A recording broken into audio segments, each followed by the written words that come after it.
This is Larry Henares making your day with part 19 of an article I wrote on the great civilizations. Chapter, The First Citizens of the World. And I quote, "Not unlike the brazen giant of Greek fame, conquering men astride from land to land, here in our sea-washed sunset gate shall stand a mighty woman with a torch, whose flame is imprisoned lightning, and her name, Mother of Exiles. From her beacon hand glows worldwide welcome. Her mild eyes command the air-bridged harbor between cities famed.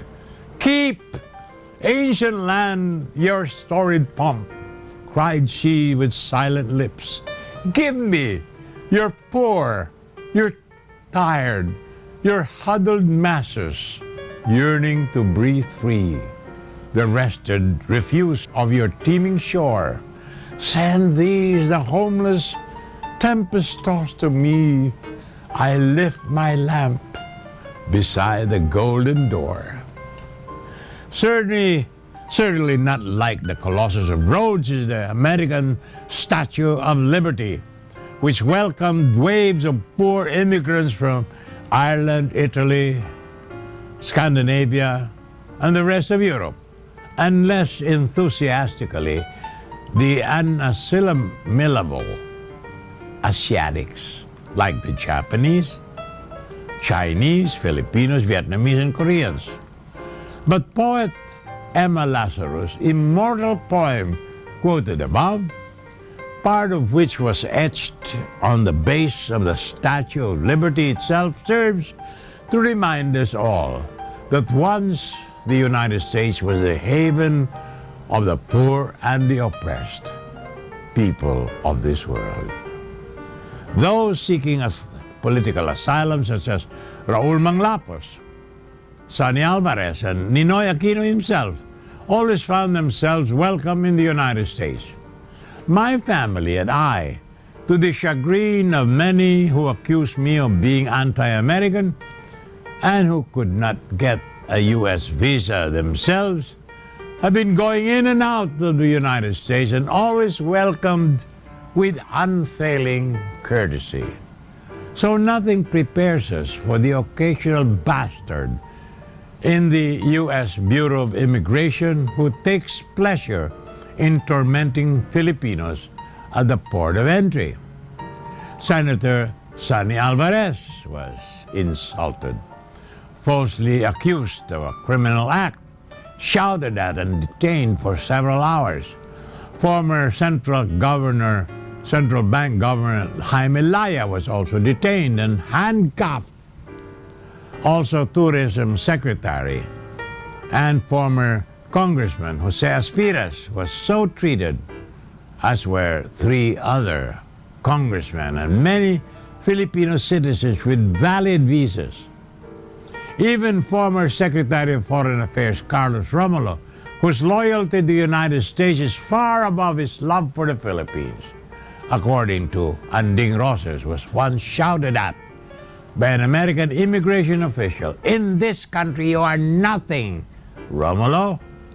More about this after these minutes.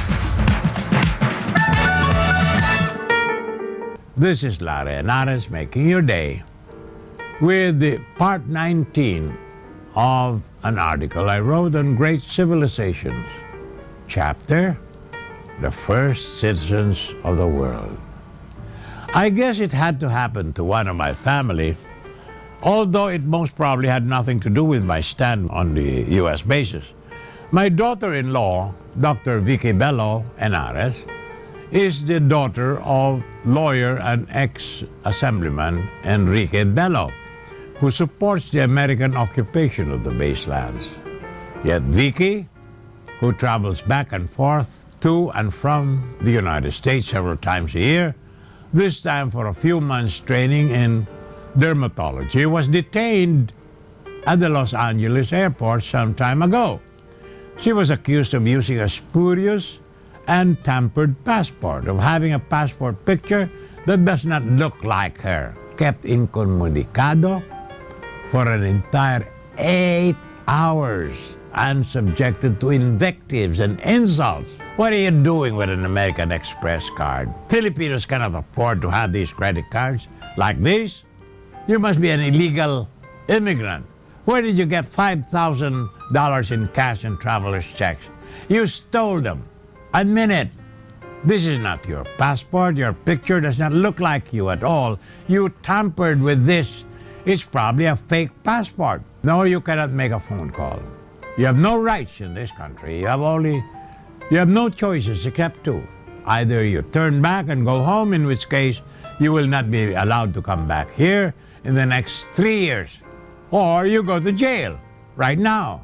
Torrents of tears, and 8 hours later, without explanation or apology, Vicky was released and was allowed to go her way. Well, such is life. More tomorrow, my dear friends. This is Lara Henares making your day, saying good day, God bless you.